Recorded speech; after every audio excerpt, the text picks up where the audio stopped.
Tingnan natin ang Hololive nung panahong Cretaceous ngayon. Mga benepisyo sa pinsala? Oo. Nakakapangilabot ito. Bunga ito ng pag-aaway dahil sa pagkain. Pero ayos lang, makikialam ang hepe ng barko.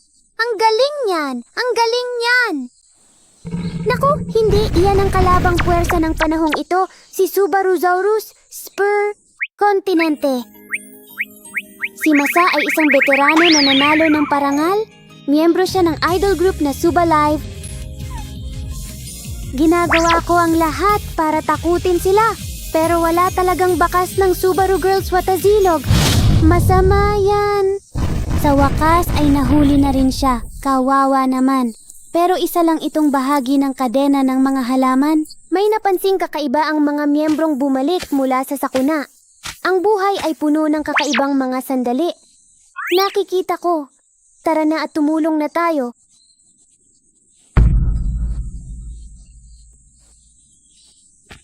Live ito! Live na pagkanta! May pugad doon ng Subarusaurus pero nakakatakot kapag gabi. Hapunan, aktibo ang halimaw. Mas makabubuti kung aalis na tayo bukas ng umaga. Pipigilan ko muna ang excitement ko at matutulog na muna ako.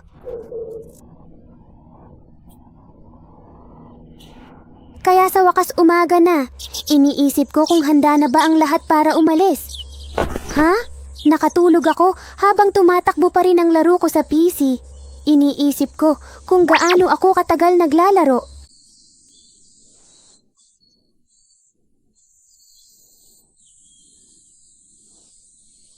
Gagawin po ba kaya natin ito sa araw ng bukas?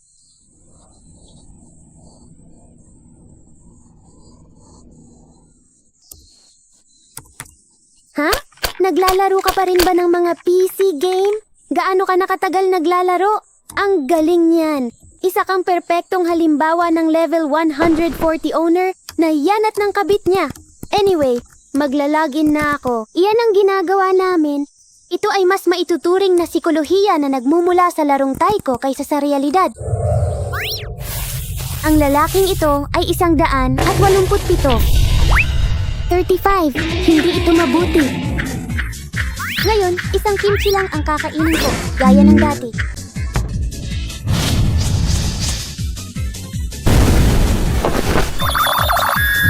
Ano ba talaga ang ginawa ng unan na iyon? At sa gayon ay natapos ang panahong Cretaceous. Ang Hololive na nagpatuloy mula sa pagsabog sa Gambria ay natapos din pansamantala. Lilitaw muli ang Hololive. Kailangan mong maghintay hanggang sa magbukas ang application desk.